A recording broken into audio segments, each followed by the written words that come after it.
How to love. Love cannot be taught, nor can it be cultivated. Love that is cultivated is absolutely not love. It is not a real rose, but a plastic flower. When you learn something, it comes from outside. It is not an inner development. Yet, for love to be true and pure, it must be bloomed from within, as part of your inner growth. Love is not a lesson, it's a journey of growth. What you need is not to learn how to love, but to discard the ways that are not love. The barriers must be removed, the obstacles must be shattered, and when that happens, love, which is your natural and spontaneous essence, will emerge. Once the barriers are gone and the stones are discarded, love will start flowing.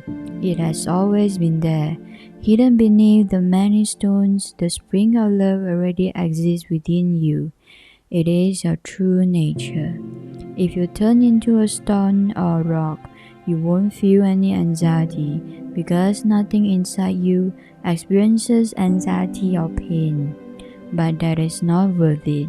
A person must aspire to be godlike, not rock-like. I mean that one must be as conscious and aware as a god, without anxiety, without worry, without distress. To live like a bird, singing the song of life, celebrating each moment with joy, that is what it means to live fully. The path is to grow towards the higher realms of awareness, not to retreat into numbness. Some fear to love because in the act of truly loving, the ego begins to dissolve. You cannot love without clinging to the ego, for the ego becomes a barrier. As you begin to dismantle the walls between yourself and the beloved, the ego whispers, "Beware, you might be hurt." The death of the ego is not your death. The death of the ego is the true beginning of life. The ego is like a worthless shell that surrounds you. It must be broken and discarded. The ego naturally attaches itself to your nature, like dust on a traveler's clothes, so you must wash it off.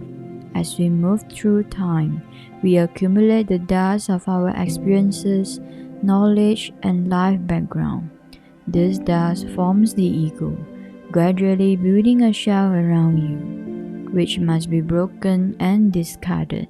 You must clean it every day, in fact, every moment, so it doesn't become the cage. With the emergence of the ego, all problems also arise.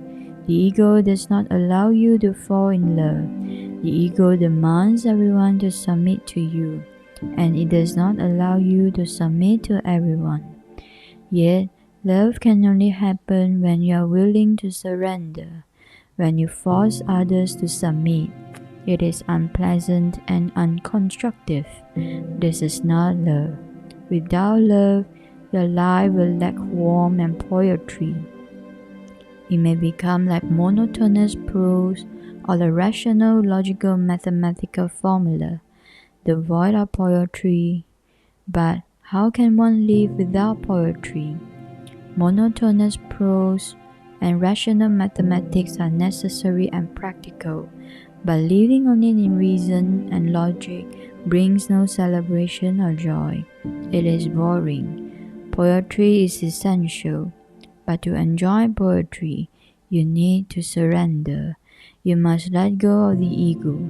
If you can do this, if you can set it aside, even just for a moment, your life will gleam beauty and divinity.